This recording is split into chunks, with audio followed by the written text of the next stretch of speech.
and stay away from the bar. No, actually, we need to sell more. Please, buy as much as you can. Otherwise, we have to pay. Yes, Leslie Thornton. With a Z, there you go. She does what's called the Toots and Stanley Show. She's a stand-up comic. She's a ventriloquist. She's available for your parties, Christmas parties, corporate parties. She's played in many different venues. She worked with what was it last year, Les? At the International Dummy Convention in Cincinnati, Ohio. Oh, yeah, okay. She's the owner of Serenity Day Spa. She's an actress, she's a singer, she's on our board, and she's done so much work on this behind the scenes, taking care of, securely taking care of all our money. Is that her responsibility? Yeah. Or dummies? Well, I hope she's doing it. And we're actually going to have stage lights. My friend Steve Epps here. Take a bow, Steve. Stand up.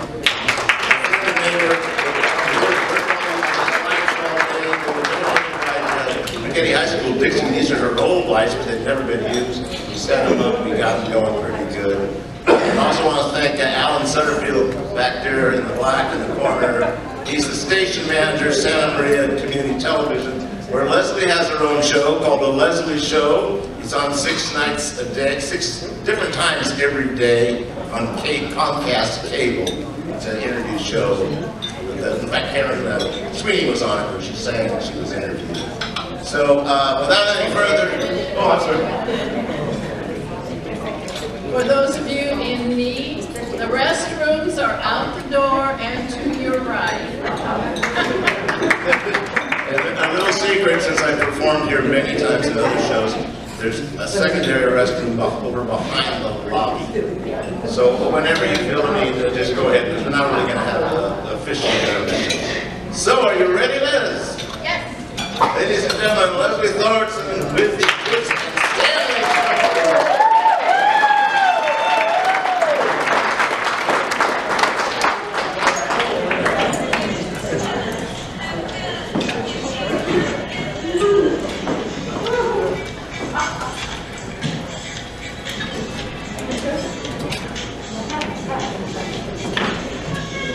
You guys like Blondie?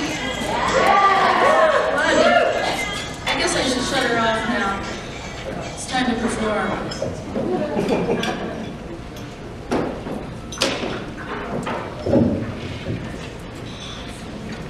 Well, before I start, I just want to announce that I'm very dysfunctional.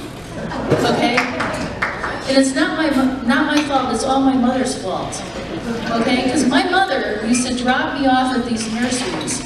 And heck, I didn't know anyone there. All I saw was a bunch of bushes, trees, and bags of fertilizers. Hey, have you guys heard about that Japanese way of decluttering your life? Okay, they say take everything you own and hold it up, and if it doesn't bring you peace, love, and joy, get rid of it. Right? So far I got rid of my electric bill, my vegetables, my bra, my scale, my mirror, and my treadmill.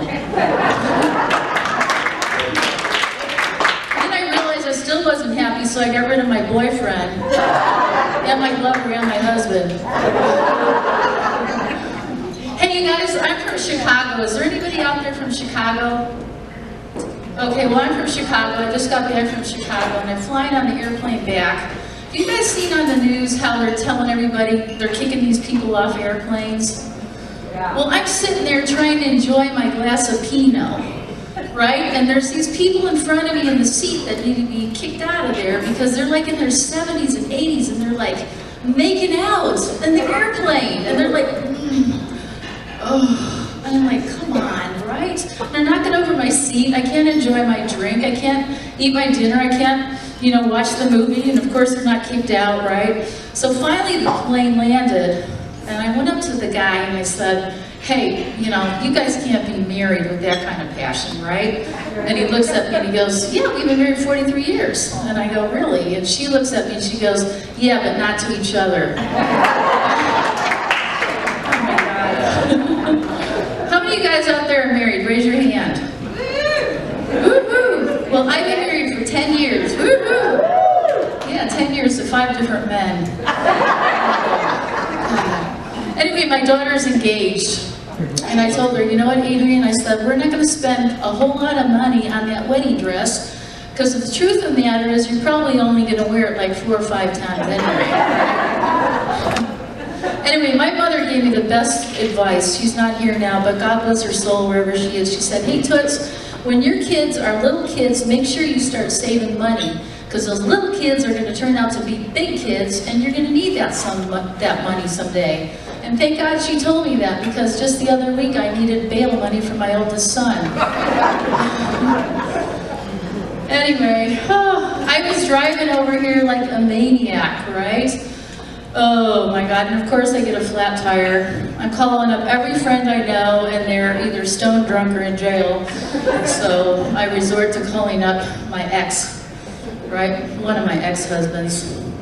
So he picks me up, so we're driving over here, right? We're in a big hurry to drive over here, and we see these teenagers there, right? And they're like, help me, please. And we stop like, what's up? And they're like, well, we just ran over a rabbit. And we're like, I was like, that's no big deal, man. It's really no big deal. So I went in my purse, I took out my spray, I sprayed the rabbit, and the rabbit took off and started running and waving like crazy. And they're like, what happened? I said, I just took out my hairspray. It gives permanent wave and brings hair back to life.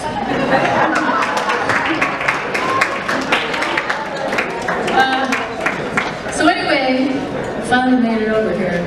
And I just had my first grandbaby. I'm so excited. Are you guys grandparents out there? It's like super cool, right? So I've got my grandbaby with me, and I'm walking around the Radisson here, and I'm proud as a peacock. And this lady walks up to me, and she goes, ooh, she goes, is that your grandbaby? I go, yeah. And she goes, oh, she's kind of ugly. I'm like, what? Did this lady like really say this to me? You gotta be kidding me.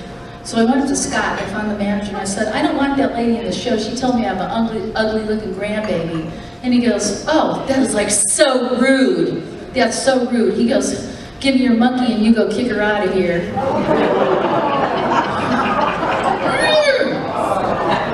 What's that? Who's that? Oh my God, I can't believe it. It's Stanley. Oh my God, my ex-husband's here. I don't want him here. He's so idiotic. Do you guys want to meet Stanley? Yeah. All right, Stanley.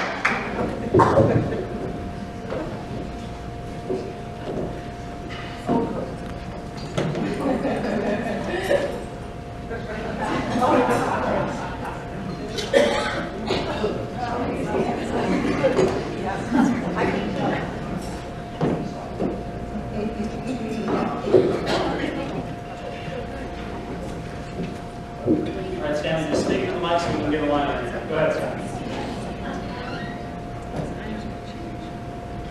And you gotta stick to the mic, Stanley. Stanley, into the mic. Speak into the mic. Okay?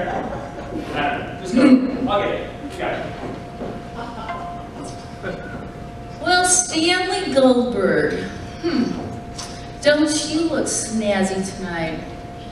Oh, thanks, Toots. I wish I could say the same to you. What? Well, that's not very nice. Whoa, Toots, sometimes the truth just hurts. You could say that again. Well, Toots, sometimes the truth just hurts. Toots, it's just that babies are supposed to age like fine wine, and you age like a milk. What? I can't believe I took you out of your box. No, you're still attractive. You're still attractive, Toots. That is to flies. Oh, did you really just say this to me? I don't even know why I took you out of here. You're just something else. You know, and it wasn't like, I don't know, you're just so rude. Well, Toots, I'm just kidding around with you. I'd love to get back together with you. How about it? Not after I caught you lying on top of that other woman. And it appeared that you thought the word monogamy was some type of wood. Oh, you are just a bit much, I'm telling you. And it wasn't like we didn't try marriage counselors, you know? I mean, you remember how the counselors, you remember, right? Yeah, instead of taking one of them off, I'm now taking two of them off. Well, remember remember how they told us that we should take, the counselor said we should take nice walks on the beach, go out like twice a week and walk on the beach, go to nice hotel rooms, go to nice dinners? Yeah, you went out twice a week, all right. I went out on Tuesdays, you went out on Fridays. Oh my God, you are such a piece of work. You know, the real truth of the matter is I never felt like secure around you. You know what I mean? It's like, remember I said to you, would you still love me if, you know, if I got old and I got wrinkles and I got the gray hair and I got overweight, would you still love me? And I told you, do you think I'm that shallow? I'd always love you. I'd probably miss you, but I'd always love you. Oh, no wonder we're done. You know, and I spent $10,000 on that plastic surgeon, you know, just for you. Yeah, you still didn't get the big old crack out of your rear end.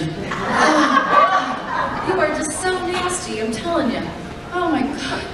You know, I bet you were even a little shit even when you were a kid, weren't you? I just bet you were a nasty old shit. I was great. I was the only one that would get on the teeter-totter with the neighborhood heavyweights. I'd get on, they'd get on. Fire department would come, get me out of the tree. You're so bad. You know, but the truth of the matter is, it's just the little things in life are the big things to me. And it was like you missed it. Remember when you were so chivalrous and you would open my car door and... What are you talking about? I always open your car door. Oh, that's right. I remember going 80 miles an hour and you still remember to open my car door. And then you missed my birthday. You didn't even remember my birthday the last year we were married. Well, you know, I got you a cemetery plot the year before, and you never used that, so why the hell should I get you anything this year? We are just like almost done. Let's change the subject. Who did you vote for president this year? I voted for Hillary Clinton. Oh, so you voted for a woman, huh? Yeah, because I figure with a woman, at least we don't need to pay her as much. Oh, God. Oh, and you smell. God, have you been hitting the sauce? I haven't drank in years. Now I freeze it and eat it as a popsicle. Oh my God. No, the truth of the matter is, Toots, I haven't drank since last Thursday. Now I'm depressed, I got anxiety, and my face broke out. I'm constipated, I'm nauseated, and my feet swell. I'm cranky, and I got gas. Ooh, God. I got heartburn, my sinuses are bleeding, I just don't feel good. Nothing's changed. Absolutely nothing's changed. You need to just go back in your box again. You know, Toots, I think you're the one that's hitting the sauce. Me hitting the sauce? What makes you think I'm hitting the sauce? Well, who else is he standing up here talking to a dummy? That's right.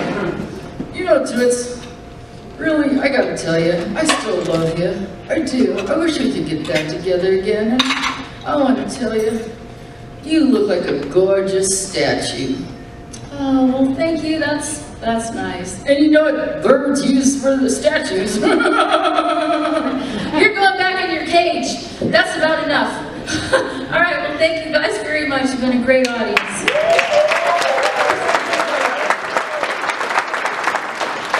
It is a song from Grace Kitchen, and I'm sure you're going to enjoy it.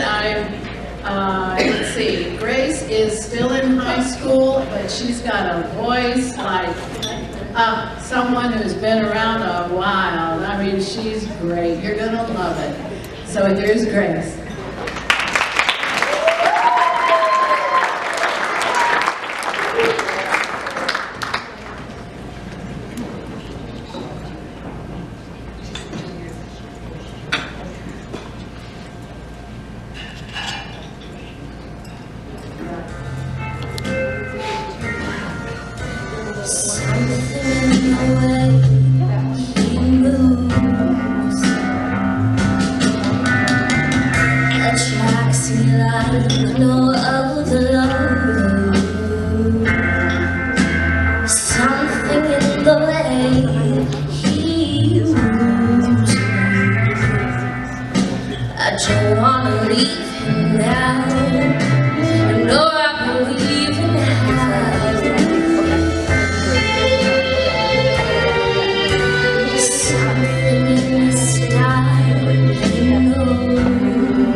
to do is think of him.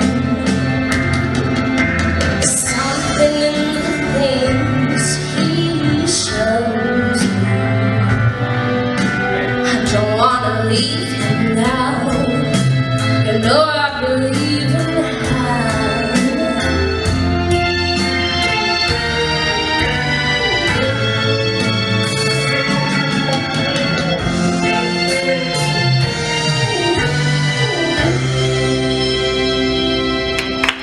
star in Hairspray at Santa Maria Civic Theater. She had the lead role and it was a huge success. She's great. And then she's also going to be in Righetti's production of Hello Dolly that Dixie Arthur is directing, and I hope that all of you will go out and see that.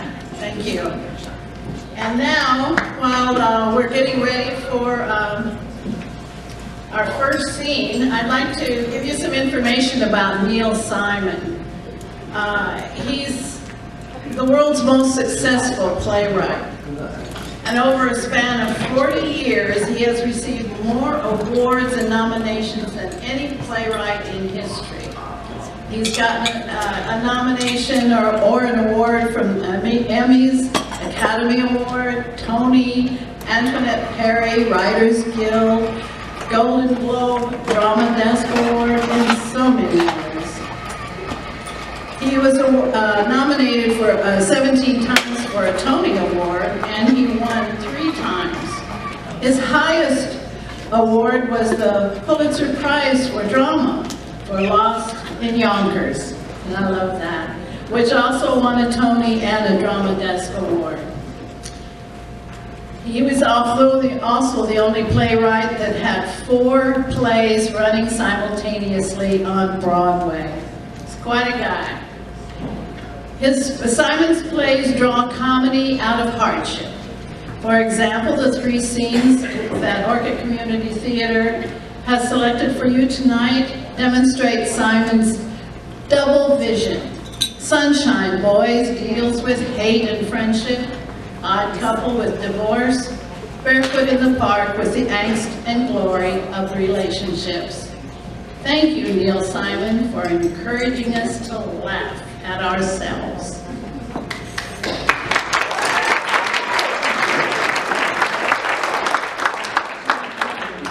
And now, our first scene is from Sunshine Boys. Al and Willie, as Lewis and Clark, were top-billed vaudevillians for over 40 years. Now they aren't even speaking. When CBS requests them for a history of comedy retrospective, a grudging reunion brings the two back together, along with a flood of memories, miseries, and laughs. Ladies and gentlemen, the Sunshine Boys.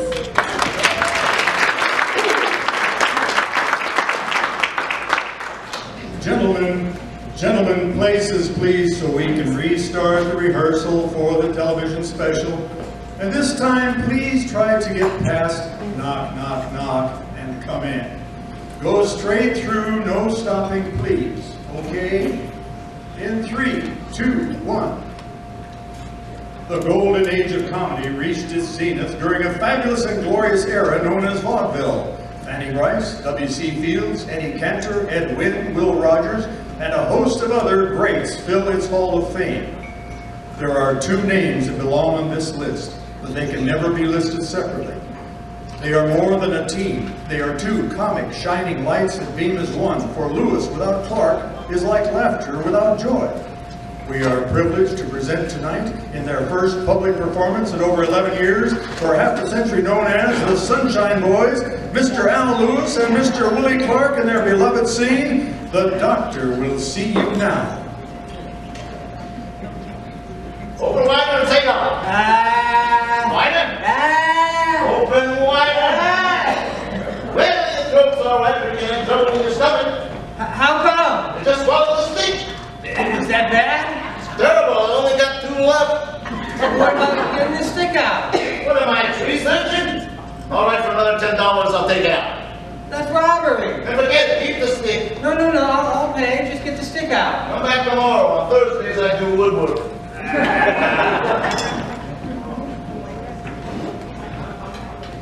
Oh, nurse! Nursing! Did you want me, doctor? I didn't think I hired you. What was your name again? Miss McIntosh. You know, like the apples. Name I forgot, the apples I remember. Look at my appointment book and see who's next.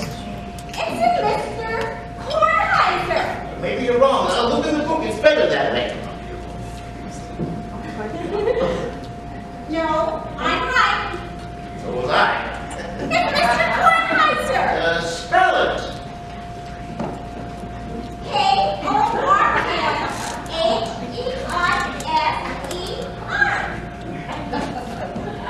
What's the first name? Walter. Stay down for the middle name. Can't see it. Give me the whole thing name. Don't move and give me the whole name. Walter Benjamin Kornheiser. From now on, I only want to see patients with long names. Is there anything else you want? Yeah, call the carpenter. Have to make my desk lower. Yes, doctor. It's hot in here. Did you turn the steam on? No, doctor. In that case, take a $5 raise. Send in the next patient before I'm the next patient. Yes, doctor. Oh, I think I've got a chest cold. It's more like an epidemic to me. Yes, doctor. Well, if there's anything else you can think of? I can think of it, but I'm not sure I can do it. Well, if I can help, doctor, that's what the nurse is for. I'm glad I didn't go to law school. Aha! That must be the next patient. Come in! And enter! I'm looking for the doctor. Are you sick? Are you the doctor? Yes. I ain't that sick. What's your name, please? Walter Benjamin Kornheiser. You want me to spell it? No, I got a better speller than you. Sit down and open your mouth, please. There's nothing wrong with my mouth. And just sit down. Nothing wrong with that either. And what are you doing here? I came here to examine you. I think you got everything backwards. It's possible. I got dressed in a hurry this morning. You mean you came here for me to examine you? No, I came here for me to examine you. I'm a tax collector. That's nice. I'm a stamp collector. What do you do for a living? I find out how much money people make. Oh, a busybody. Make an appointment with a nurse. I did. I'm seeing her Friday night. Don't fool around with my noise. Don't fool around with my noise. She's a nice girl. She's a Virginian. A what? A Virginian. That's where she's from. Well, I can tell you something. She ain't going back. I got some questions to ask you. Too busy to answer questions. I'm a doctor. Want to see me? You gotta be patient. But I'm not sick. Don't worry, we'll find something. All right? You examine me, I'll examine you. The first question is, how much money did you make last year? Last year I made, sure off. I didn't hear that. Oh, hard of hearing. I knew we'd find something. Did you ever have any childhood diseases? Not lately. Father living or deceased? Both. What do you mean, both? First he was living, now he's deceased. What did he die from? My mother. Now it's my turn. Are you married? I'm looking. Looking to get married? Oh, looking to get out. What are you doing? I'm examining your lower intestine. Why do you look in the ear? Got a choice of two places to look. I'll take that one. Never mind that. You got a car? Certainly I don't know why. If you use it for medical purposes, you get deducted from your taxes. What kind of car do you own? An ambulance. Do you own a house? Am I deducted from my taxes? Only if you use it for medical purposes. Where do you live? Mount Sinai Hospital. I want to buy my shirt. I want to listen to your heartbeat. With a steak loan? Not if I hear something. I hear something. You all right? Aren't you going to listen with a stethoscope? Oh, I didn't know you want the thorough examination.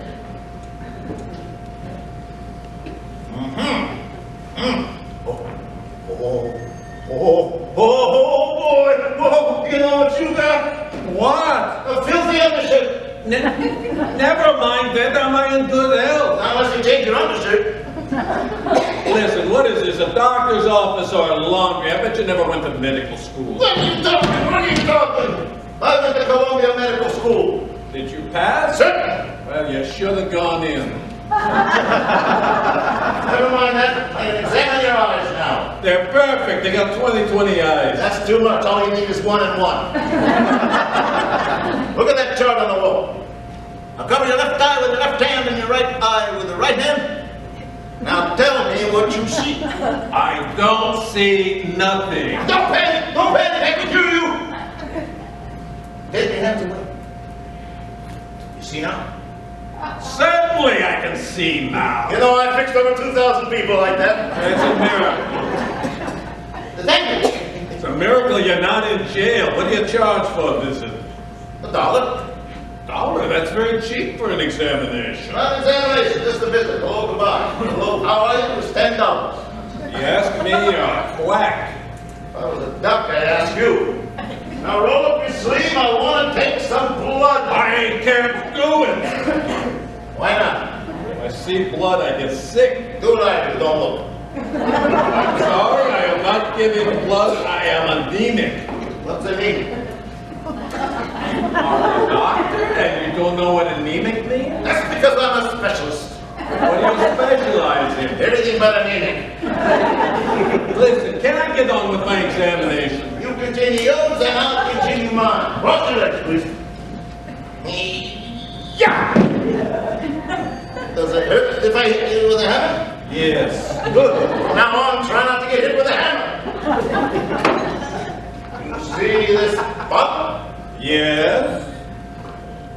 You know what you're supposed to do with this bump? I think so. Think so, you know so. You're not sure, let me know. The lady doesn't come in to clean today. What is it you want me to do? I want you to go in this Time I've got to go over your books. The hell you will! If I don't go over your books, your government's going to come in here and go over your books. Don't they have a place in Washington? Certainly, but they got to go where the books The are. whole government? No, just the Treasury Department. That's a relief.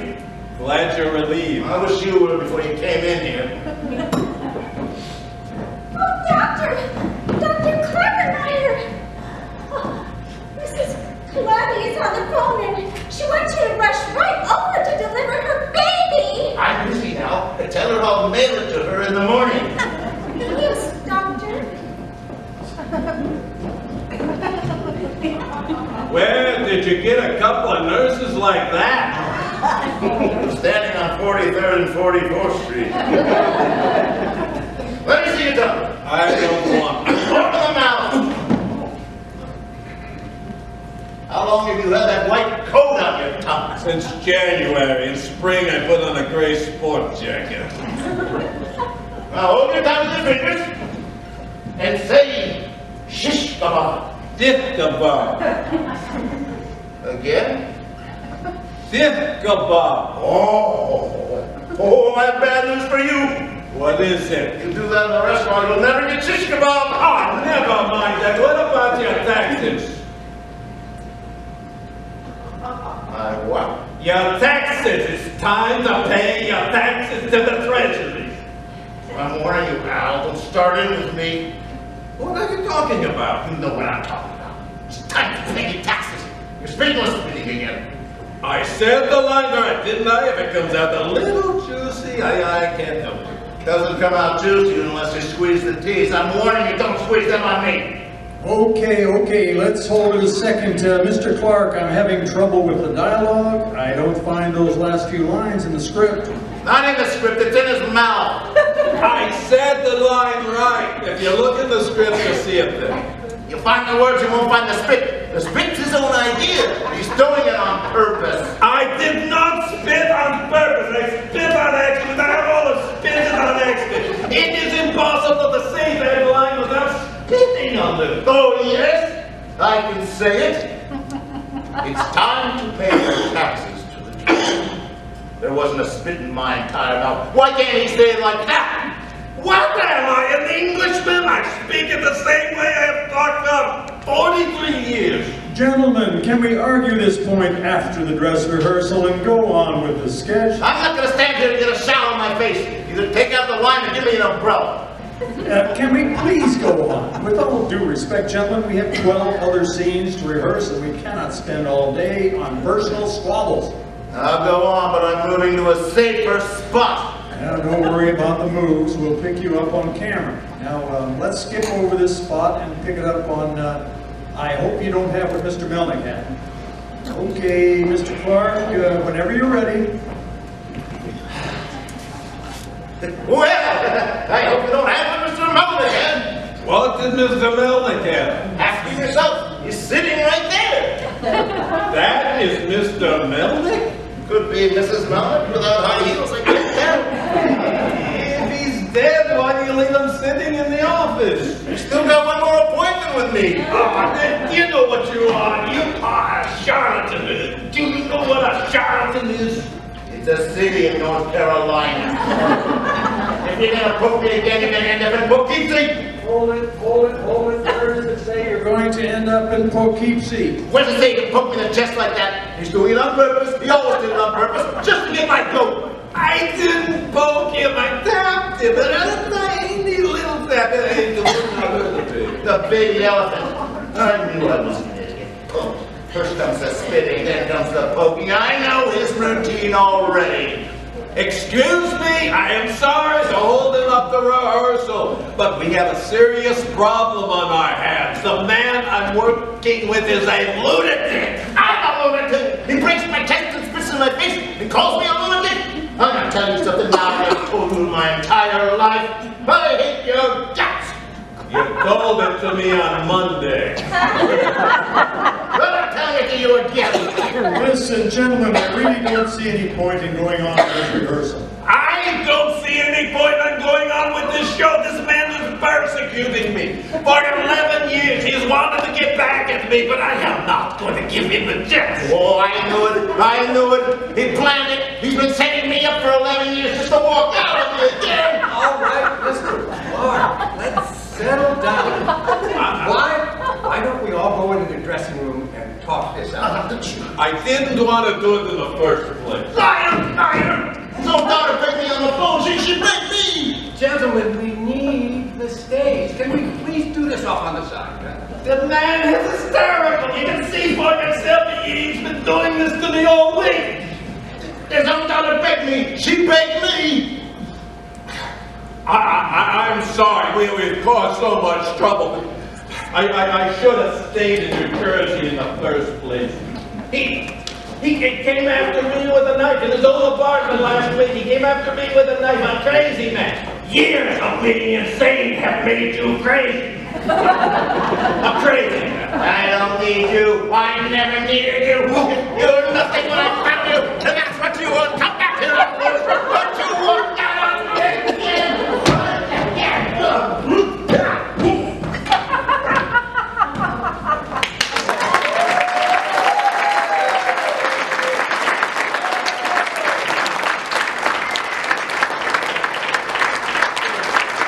Sunshine Boys, that was very funny. I hope you enjoyed that one. Our next scene.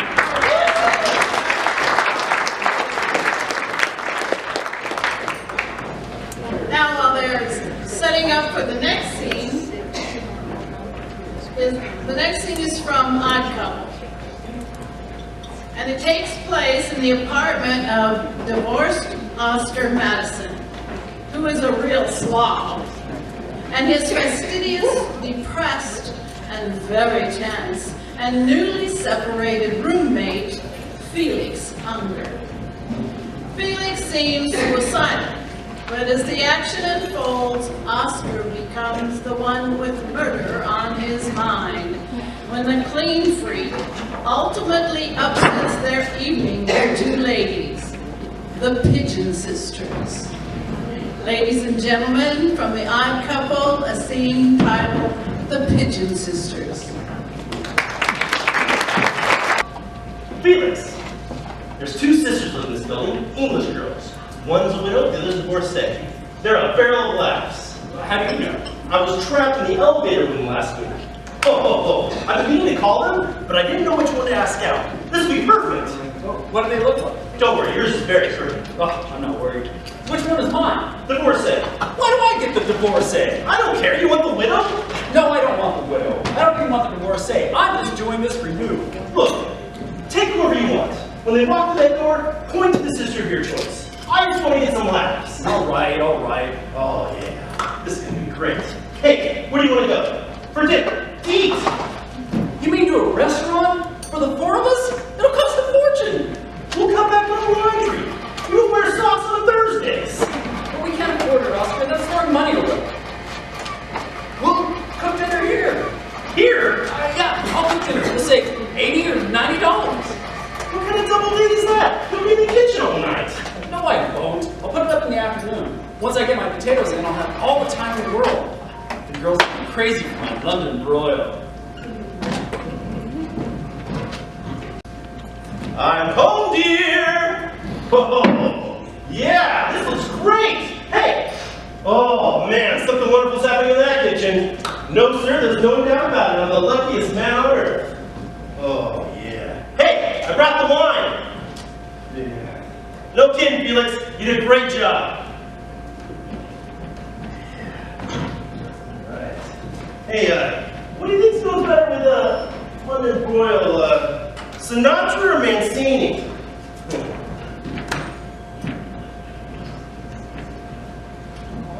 Hey, Felix, what's the matter?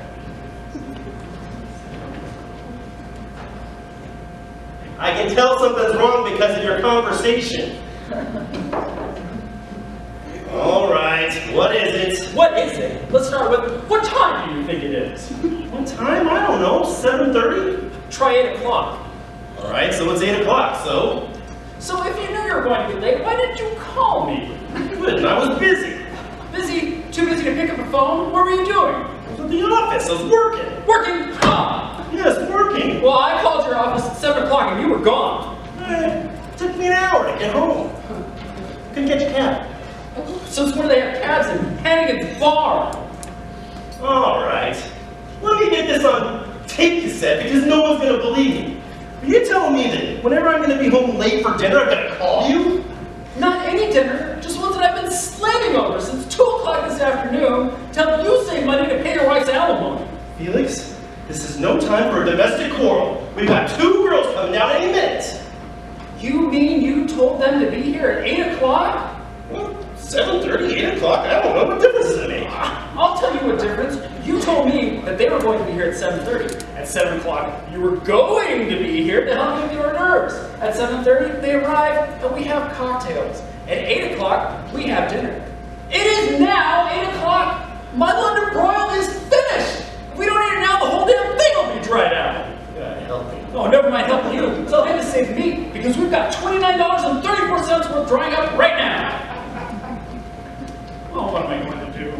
I don't know. Why don't you keep pouring gravy on it? What gravy? Don't you have any gravy? Where am I supposed to get gravy at 8 o'clock at night? And then it comes and you cook the meat. When you cook the meat? You don't know the first thing you're talking about! You have to make gravy, it doesn't come! You want to talk to me? Put down the spoon. Spoon? You dumb ignoramus! It's a ladle! You don't even know it's a ladle! Felix, get a hold of yourself. Fine, you think it's so easy? The kitchen's all yours, go ahead. Go make London broil for 4 people who show up a half hour late. Now look at me, I'm arguing over gravy. Well, they're here, our dinner guests. We'll go get a saw and cut the meat. Wait where you are! I'm not taking the blame for this dinner. Who cares about the dinner? Who cares about any of this? I do. I care. I care about what I do. And you're going to explain to them exactly what happened. Fine. You can take a Polaroid picture of me coming in at 8 o'clock. Now, take off that stupid apron. I'm going to open the door. Fine. I want to get one thing perfectly clear. this is the last time I ever cook dinner for you, because people like you don't even appreciate a decent meal. That's why they have TV dinners. You through? I'm through. Then smile.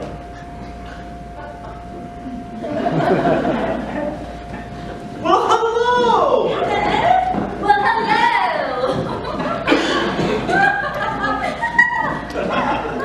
Welcome!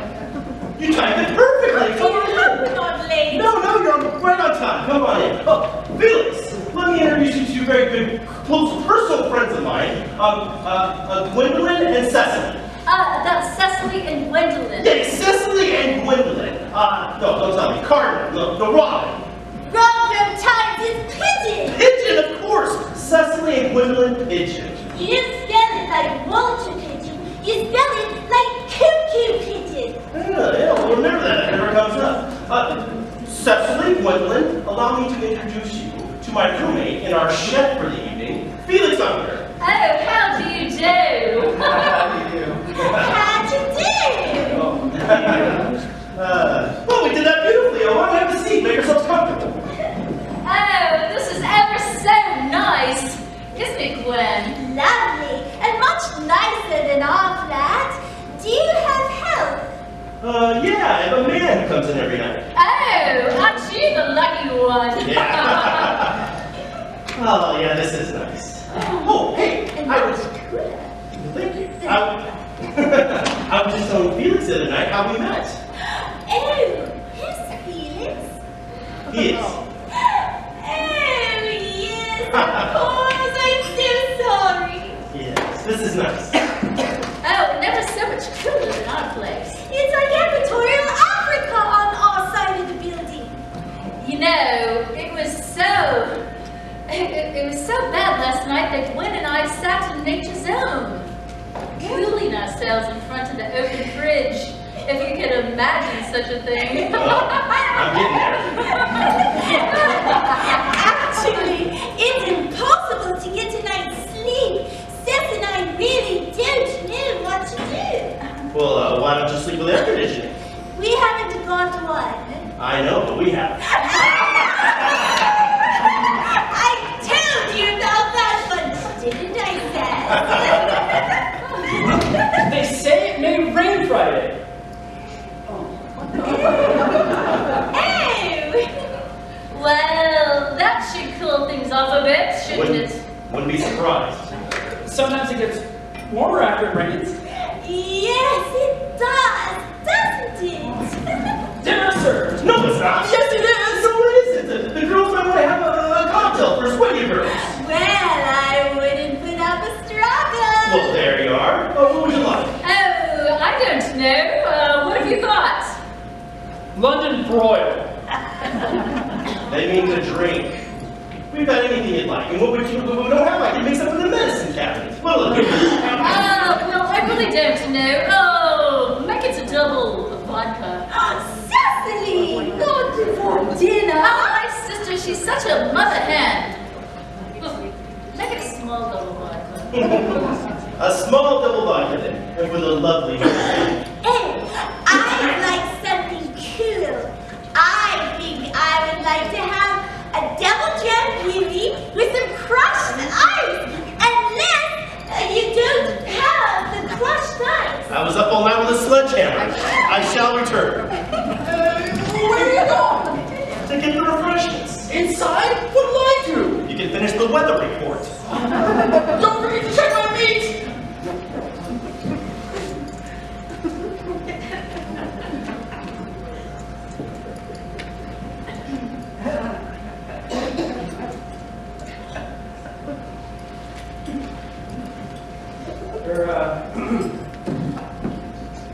Oscar tells me you're sisters?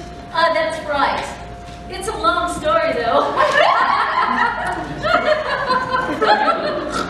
Yes, that's right. Well, we're not brothers. We know. Oh. But I am a brother. I have a brother who's a doctor. He lives in Buffalo. That's upstate in New York. Yes, we know. You know my brother? No, we know that Buffalo is upstate in New York. Oh, that's how interesting. How long have you been in the United States of America? Well, we've lived here for 4 years, and Gwen and I are secretaries at Slender Armor. You know the health club. People bring us their bodies. We do wonderful things to them. And if you're interested, we can get you 10% off. That's off the price, not off the body. Oscar, where are those drinks? Coming, coming! What field of endeavor are you engaged in? I read the news for CBS. Oh, fascinating. Where do you get your ideas from?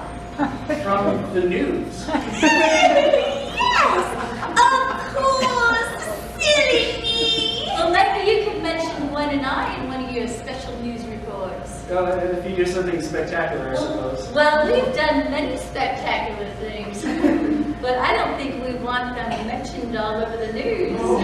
Do you, Gwen? Oscar! Yeah! It's such a large apartment, sometimes you have to yell.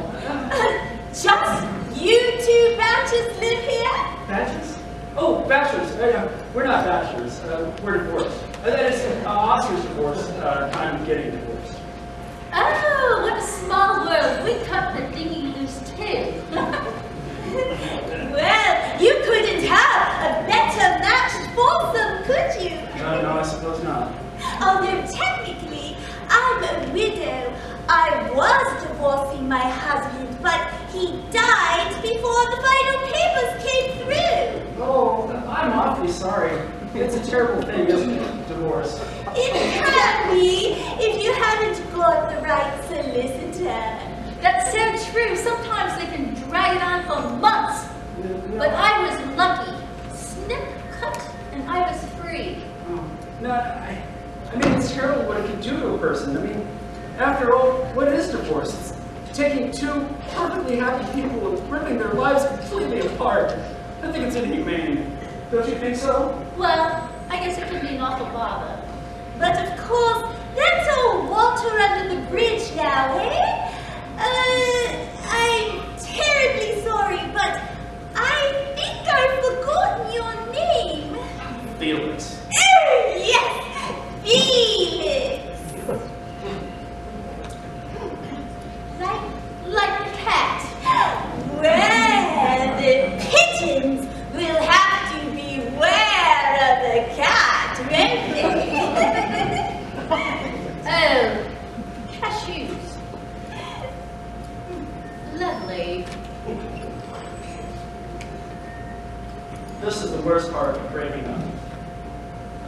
Oh, childhood sweethearts, were you? Oh, no. That's my little boy and girl. He's 7 and she's 5. Oh, sweet. They live with their mother. Oh, I suppose you must miss I them. can't stand to be away from them, but that's what happens in a divorce. Well, when is it that you get to see them? Every night, I stop by after work, and I get them on weekends, holidays, July and August. Well, when is it that you get to miss them then? Oh, whenever I'm not there. If they didn't have to go to school so early, I'd stop by and make them breakfast. They love my French toast. You're certainly a devoted father. No, it's Frances who's the wonderful one. Is she the little girl? No, she's the mother, my wife. No one you're divorcing. She's done a terrific job bringing them up. They're always so well dressed, so polite, speak beautifully, always yes, never yeah. And she did it all. They're such great kids. She's the kind of woman who, oh, what am I saying? You don't want to hear any of this. Nonsense! You have a right to be proud. You had 2 beautiful children and a wonderful ex-wife. I know. Well, that's her, Frances. Oh, she's pretty. Isn't she pretty, Ceci? Pretty! Very pretty girl. Isn't this nice? There's no one in the picture. Oh, I know. That's our living room. We have a wonderful apartment. Oh, pretty, very pretty. lovely lamps. Oh, thank you. We got them on our honeymoon in Mexico. I used to love to come home at night. That was my whole life. My wife, my kids, and my apartment! Did she get the lamps too? Oh, I gave her everything. It'll never be like that again. Never. Oh, I'm sorry. I didn't mean to get emotional. Would you like some potato chips? You mustn't be ashamed. I think it's a wonderful thing for a man to be able to cry. Oh, please, let's not talk about it. I think it's sweet. Just sweet, terribly, terribly sweet. Oh, you're making it worse.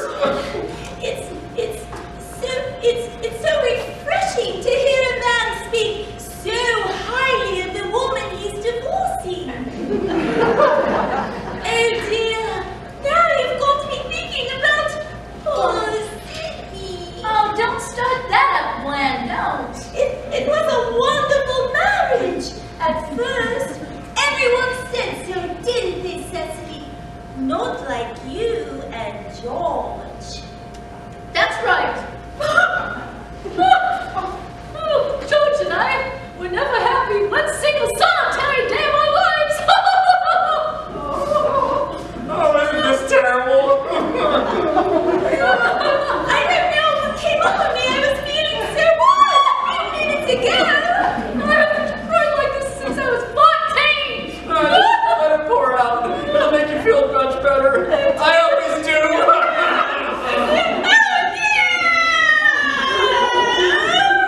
Is everybody happy? What the hell happened? What do you mean nothing? I'm gone for 3 minutes and I walk back on funeral parlor. What'd you say though? I didn't say anything. Oh, don't start it again, Oscar. I can't leave you alone for 5 seconds. Well, you really want to cry about something? Go check out your London broil. Oh my gosh! I told you to call me! Why didn't you call me?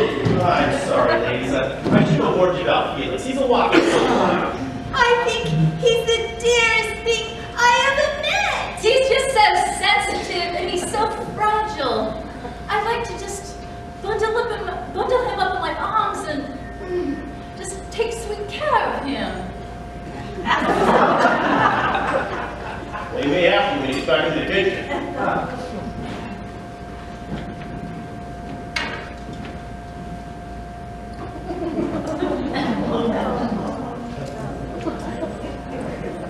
I'm going down to the delicatessen. I'll be right back. Wait a minute. Maybe it's not so bad. Let us look at it. There's nothing to look at. It's all black and meat. Here, look, $29.34 worth of ashes. Well, give it to me. Maybe we can save some of it. It's all black and meat. Nobody likes black and meat. I'll go get some corned beef sandwiches. Oh, let me look at it. There's nothing to look at. No, you can't look at it. Why can't I even look at it? If you would have looked at your watch before, we wouldn't be looking at the black meat now. Leave it alone. Felix, can we look at it? Oh, please. Oh, well, how about Chinese food?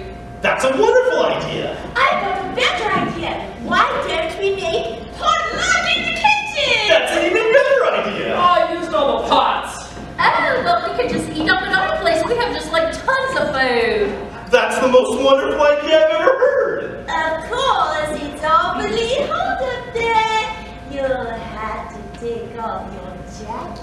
We can always open up the refrigerator. It takes 5 minutes to get into our cooking things. Can't you make it 4 minutes? Suddenly I'm starving to death. Don't forget the wine. I will not forget the wine. And the corkscrew. Or the corkscrew. And Felix. Oh, I can't forget Felix. Ta-ta. Ta-ta. Ta-ta. Ta-ta.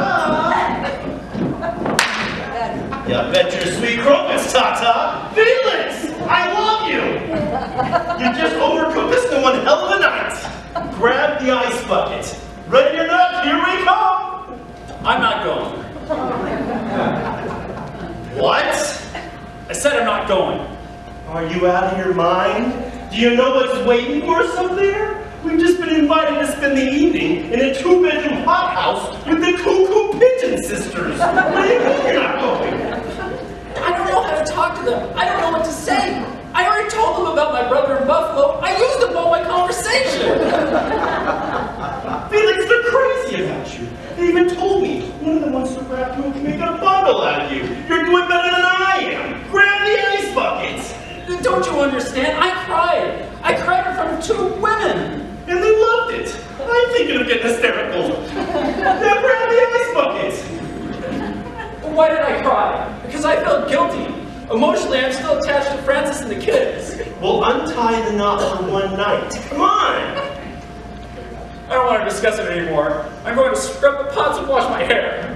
Your greasy pots and your greasy hair can wait. You're coming upstairs with me. I'm not. Felix, what am I going to do with 2 girls? Don't do this to me. I'll never forgive you. I said I'm not going. Fine, damn you. I'll go alone. Are you coming? No. So, you mean that you're never going to make any effort to change? That this is the person you're going to be until the day you die? We are what we are. Well, in case you want to jump, feel free. It's 12 floors.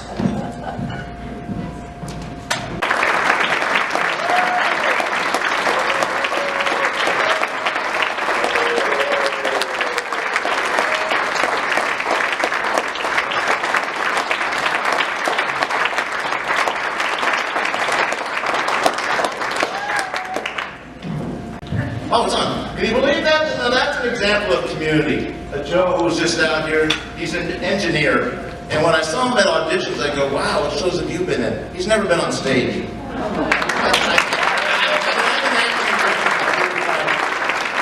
been on stage, and now he's also coming up. He's going to be doing a Larry project at the Civic Theater. And hopefully he'll be here for auditions for our Bedford. And then, of course, Thomas is a 5th grade teacher at Adams Elementary School. So you can see there's all sorts of different people that are involved in community theater. Teachers, retired engineers, we have other engineers. Then we have a station manager for TV station. So that's community. Okay, so we all set up for the next show. I get to keep something. Not just a pretty face. Okay, coming up Barefoot in the Park. Paul and Corey are newlyweds in every sense of the word. He's as straight as an arrow lawyer, and she's a free spirit, always looking for the latest cake. Paul just doesn't understand Corey. As he sees it, he's too boring and just wants to be him. She wants him to be a little more spontaneous. Running barefoot in the park would be a start.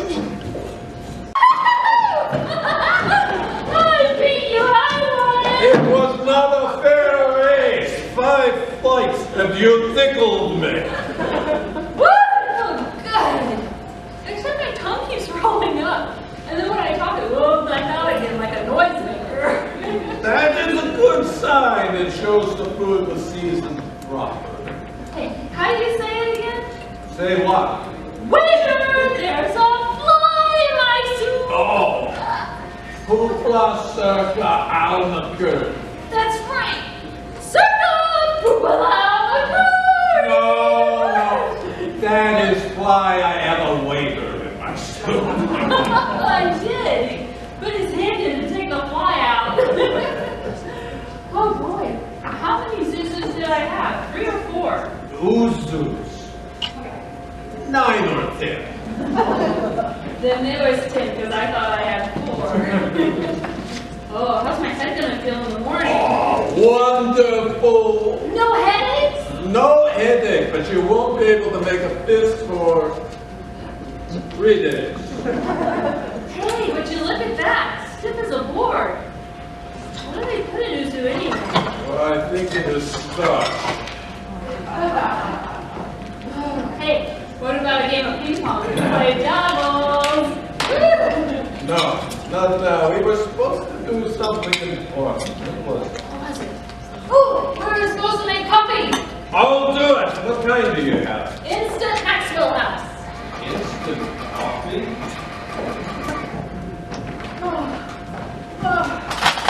I feel like we're dying on the heaven. Only we had had to climb up. Struck down. Pride of life. I don't really feel sick. Just kind of numb. Look, I can't make a fist. Do you want to hear something frightening? My teeth feel soft. Corey had a good time, though. Didn't she, Paul? Wonderful. It isn't every day we get out to Staten Island in February. She seems to get such a terrific kick out of living. You gotta admire that. Don't you admire that, Paul? I admire anyone who can have 3 portions of poo-poo pie. What's poo pie? Don't you remember? It was that gunk that came in the turbine. I tried. I just couldn't work up an appetite like they did. Mother, you mustn't blame yourself. You're just not used to that kind of food. And besides, you don't just pick up a fork and dig into a brown salad. You have to play around with it for a while. Maybe I am getting old. And I tell you, it is very discouraging. I don't think I can get through coffee. I'm all out of pink pills. Where are you going? I want to go home and die in my own bed. What do I tell them? Oh, make up some clever little lie. Tell Corey I'm not really her mother. She probably never want to see me again anyway. Coffee ready? I was whistling the Albanian national anthem and blew out the violet light. Instead, we are having flaming brandy. So, Corey, get everyone a back. No, thank you, darling. You'll have to excuse me. It is a bit late. But Mother, you're not going home. It's just a shank of the evening. I know, but I've got a 10 o'clock dentist appointment at 9 o'clock, and it's been a very long evening, and I've had a wonderful time, but, oh, I don't know what I'm saying. But Mother... Darling, I'll call you in the morning. Good night, Paul. Good night, Mr. Velasco. Good night, Paul.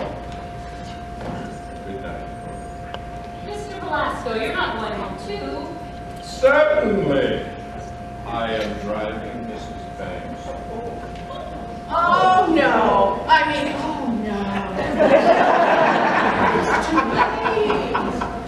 Too late for what? Oh, yeah. The buses stopped running at 2. How would we get home? Why worry about that now?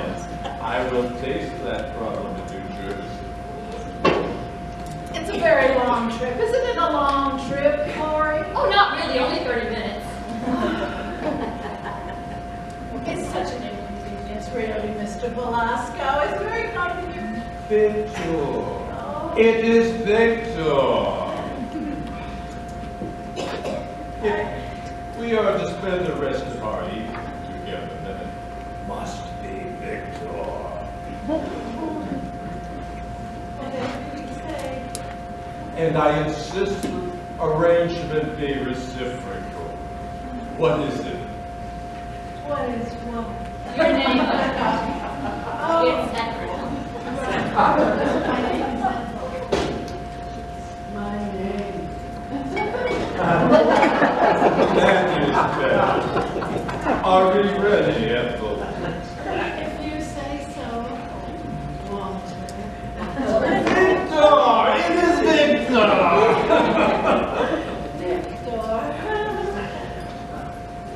Good night, Paul. Shama Shama, Corey. Shama Shama.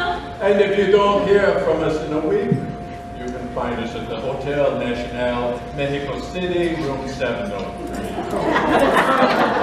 What does he mean by that? I don't know.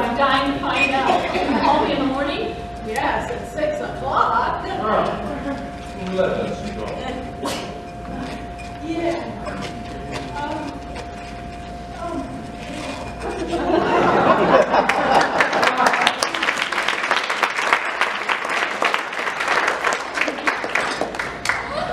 How about that, Mister? This whole thing's going to be a fiasco tonight. He's taking her all the way to New Jersey at 2 o'clock in the morning. Oh, don't tell me that's not a complete gentleman. Oh, maybe he'll stay over. Oh, hey, Paul, do you think? No, I'm not my mother. Still, anything can happen when you're with the Sheik of Budapest. Paul, what's the matter, darling? Don't you feel well? What a rotten thing to do to your own mother. What? Do you know what kind of night this has been for her? It's not. Do you know how she felt just now? It's not over yet. You weren't sitting here just 2 minutes ago. You were up with that Albanian Don Juan. Well, she was miserable. The only thing longer than her face was that trip we took tonight. She never said anything to me. She's too good a sport. She went the whole cockeyed way. Boy, oh boy. Imagine taking a woman like that out into the middle of the harbor for a bowl of sheep dip. It's Albanian eats. At least she tasted it. She didn't sit there holding at it going, whoa, I think someone's in there. That's right. At least I was honest about it. You had 2 helpings because you were trying to impress Al Capone at the next table. Oh, what are you so angry about? I just told you, I'm upset about your mother. Why? Where is she at this very moment? Alone with probably the most attractive man she has ever met. Don't tell me that doesn't beat the hell out of hair curlers and the Late Late Show. Oh, I can just imagine the conversation. It must be sparkling. He's probably telling her about the time he cooked chicken cacciatore for the High Lama of Tibet, and she's sitting there on the couch shoving pink pills in her mouth. You can never tell what people talk about when they're alone. I don't understand how you're so unconcerned about all this. Unconcerned? I'm plenty concerned. Do you think I'm going to get 1 week of sleep till that phone rings in the morning? I am scared to death for my mother. But I'm finally grateful that I have something to be scared about. What I'm really worried about is you. Me? Me? I'm beginning to wonder if you are capable of having a good time. You don't seem to have the least little bit of adventure in you. You know what you are? You're a watcher. In this world, there are watchers and there are doers. And the watchers sit around watching while the doers do. Well, tonight, you watched and I did. Yeah. Well, it was harder for me to watch what you did than it was for you to do what I watched. You won't let your hair down for 1 minute. You can't even relax for 1 night. Boy, Paul, sometimes you act like What, a stuffed shirt? I didn't say that. That's what you were implying. I didn't say stuffed shirt, but you are extremely proper and dignified. Proper and dignified? When was I proper and dignified? Always. You always dress right, you say the right thing. You're very nearly close to being perfect. What a rotten thing to say. Like last Thursday night. You wouldn't go walking barefoot with me in Washington Square Park. Why not? Very simple answer. It was 17 degrees out. Exactly. That's very logical and sensible, except it isn't any fun. You know what? Maybe you're right. Maybe I am too proper and dignified for you. Maybe you would like something more colorful and flamboyant, like Velasco. Well, he'd be a lot more lax in a stuffed shirt. Ooh! I thought you said I wasn't. Well, you are now. I don't have to take this. I have a big court case in the morning. Where are you going? To bed. Now? How can you sleep now? I'm going to close my eyes and count the zuzus. Good night. You can't go to sleep. We're having a fight. You have the fight. Don't forget to turn the lights off when you're done. Oh, that gets me insane. You can even control your emotions. I'm just as upset about this as you are. When I get hungry, I eat. When I get tired, I sleep. You didn't sleep too. Don't deny it. I've seen you. Not in the middle of a crisis. What crisis? We're just yelling a little. You don't consider this a crisis? Our whole marriage hangs in the balance. When did that happen? Just now, because it's suddenly very clear to me that you and I have nothing in common. Why? Because I won't walk barefoot in the park? You haven't got a cage, Corey. Infidelity, yes, but cold feet, no. Oh. You will not go to sleep. You will stay here to fight and save our marriage. If our marriage hinges on breathing fish puffs and poo pie, then it's not worth saving. I'm now going to crawl upstairs to our tiny single bed. If you care to join me, we'll be sleeping from left. You're afraid to discuss it. I'm afraid of cowardice. Corey, there's one thing I've learned in court. Be careful when you're tired and angry. You may say something you will soon regret. I am now tired and angry. And a coward. And I will now say something I will soon regret. Corey, maybe you're right. Maybe we have nothing in common. Maybe we rushed into this whole marriage thing just a little too soon. Maybe love isn't enough. Maybe you should have to take more than a blood test. Maybe you should be checked for common sense, understanding, and emotional maturity. Well, all right. Why don't you get it passed in the Supreme Court then? Only those couples bearing the letter from their psychiatrist proving they're well adjusted will be permitted to be married. You're ridiculous. You're unbearable. You belong in nursery school. Be a lot more fun than a home for buddy-duddies. All right, Corey, let's not get... Oh, don't you touch me. Don't you touch me. I can't even be near you. No! I can't even look at you. I can't even be in the same room with you. Why? Not when you feel this way. In what way? The way you feel about me. Corey, you're hysterical. I am not hysterical! I know exactly what I'm saying. There's no one between us, Paul, and never will be ever again. Oh, holy cow. I'm sorry, everybody cried. Oh, for Pete's sake, cry. Go ahead and cry. Oh, don't you tell me when to cry. I will cry when I want to cry. I'm not going to have my cry until you're out of this apartment. What do you mean, out of this apartment? You don't think we're going to live here together, do you, after tonight? Are you serious? Of course I am. I want a divorce. What? A divorce? When did that happen? Just now, it is suddenly very clear to me that we have absolutely nothing in common. What about those 6 days at the plaza? I can't discuss this right now. I'm going to bed. You get back here right now. I want to know why you want a divorce. Because we have absolutely nothing in common. Yeah, and those 6 days at the plaza mean nothing. 6 days is not a week in hell. What does that mean? I don't know what it means. I just want a divorce. You know what? I think you really mean it. I do. You're serious. Dead serious. You mean the whole thing? Going to court, shaking hands, signing papers, goodbye forever, divorce? That's what I mean. I see. Well, I guess there's nothing left to discuss. Good night, Corey. Where are you going? To bed! You don't want to talk about it? I can't sleep till this thing is settled. You want to plan this thing? Let's plan. You want a quick divorce or a slow, painful one? Well, I'm going to bed. You come back here right now or you get no divorce for me. Now sit down. We have a lot of legal and technical details to go over. You do all that? I don't know anything about legal things. Oh! Now you're the watcher, I'm the doer. Isn't that right, Corey? Isn't that right, Corey? So this is what you really like? Oh yes, Corey. This is what I really like. All right. What do I have to do? First thing, what's your reason for divorcing me? On what grounds? Let's say incompatible. Fine. Are you through with me? Oh, not yet. What about the financial settlement? I don't want to think. Oh, but you're entitled to it. Alimony, property. You can have all the wedding gifts. I just really like to keep my clothes.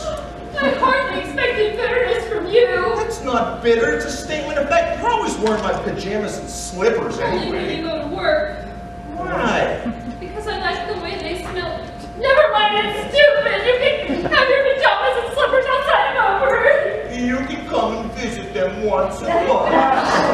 That's bitter. Damn right that's bitter. You have no right to be bitter. Don't tell me when to be bitter. It just didn't work out. You sure didn't. You can't say we didn't try. For almost 2 whole weeks. Better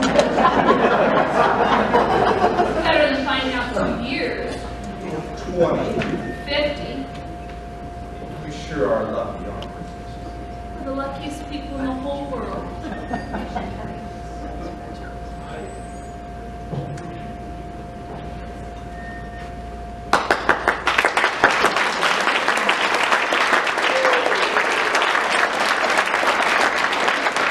Okay, here she is, Grace Kitchen. One more time.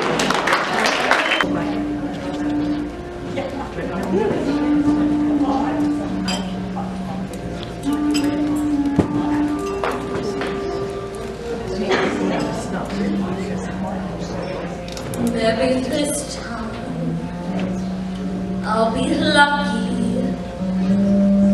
Maybe this time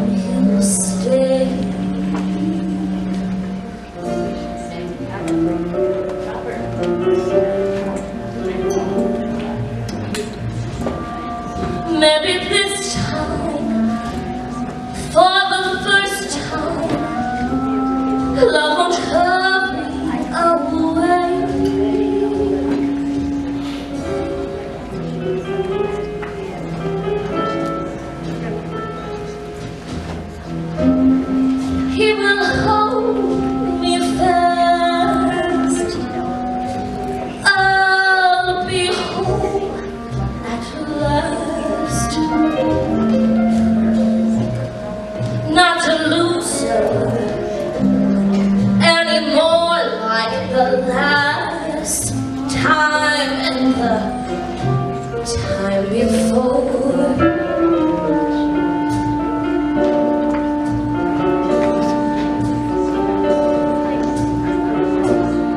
Everybody loves a winner, so nobody loves me.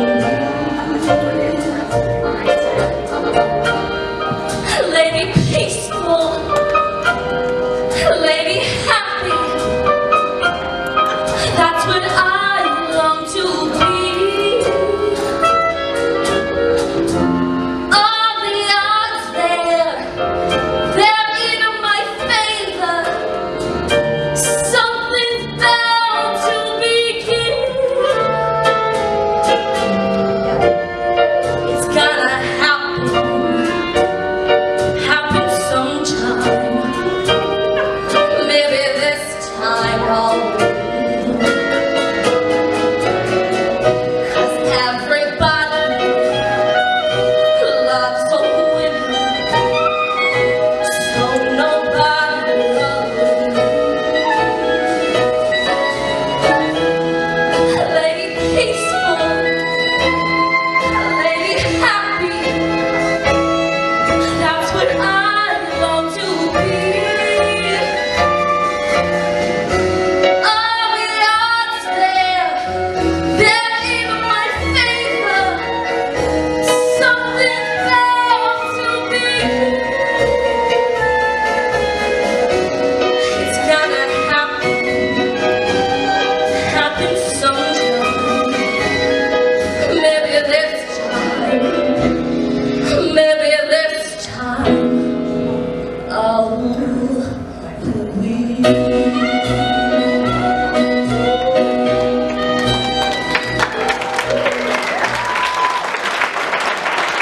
So right now, let's all join in. We've got everybody up here.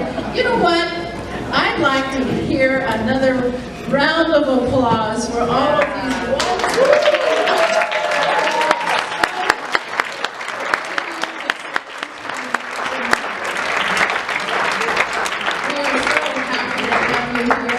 And right now, if we're ready, let's all join in and sing.